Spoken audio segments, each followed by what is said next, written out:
Edi dhe Klodi vendosin të fusin lëndrimin në një kurth, duke planifikuar gjithçka me kujdes që të realizojnë idet të tyre personale. Si duket, plani ishte kryesisht i Edit, i cili kishte menduar se cilën detaj deri në minutën më të vogël.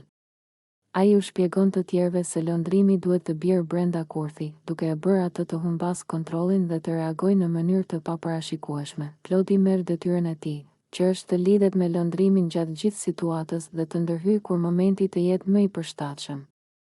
Ata dy shkojnë të përgatisin skenën, duke vendosur çdo gjë në mënyrë strategjike që lëndrimi të mos e kuptojë se po e fusin në kurth. Atmosfera është e tensionuar, dhe ndërsa përgatitjet vazhdojnë, Edi përpiqet të mbajë një shikim të ftohtë dhe të kontrolluar, duke llogaritur çdo lëvizje të mundshme të lëndrimit. Kur momenti vjen, lëndrimi nuk dyshon asgjë. Ai hyn në zonën ku janë vendosur Edi dhe Klodi dhe menjëherë bie në kurthin e tyre. Edi shfrytëzon situatën për të krijuar tension, duke e nxitur lëndrimin të reagojë ashpër dhe duke i bërë pyetje provokuese.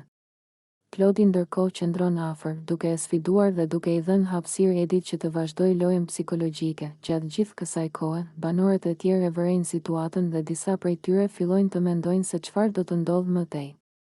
Shumë sy janë drejtuar tek lëndrimi, i cili fillon të humbas qetësinë, duke u acaruar dhe duke u ndjerë i kapur pa rrugdalje.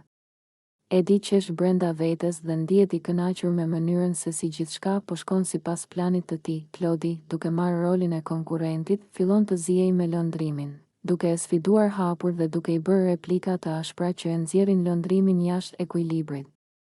Atmosfera bëhet gjithnjë e më e tensionuar, me të dy djemtë që debatojnë ashpër ndërsa banorët e tjerë i ndjekin me habi dhe disa madje fillojnë të bëjnë komente nën zë. Edi vazhdon të manipulojë situatën, duke i dhënë Klodit sinjale për të shtuar tensionin dhe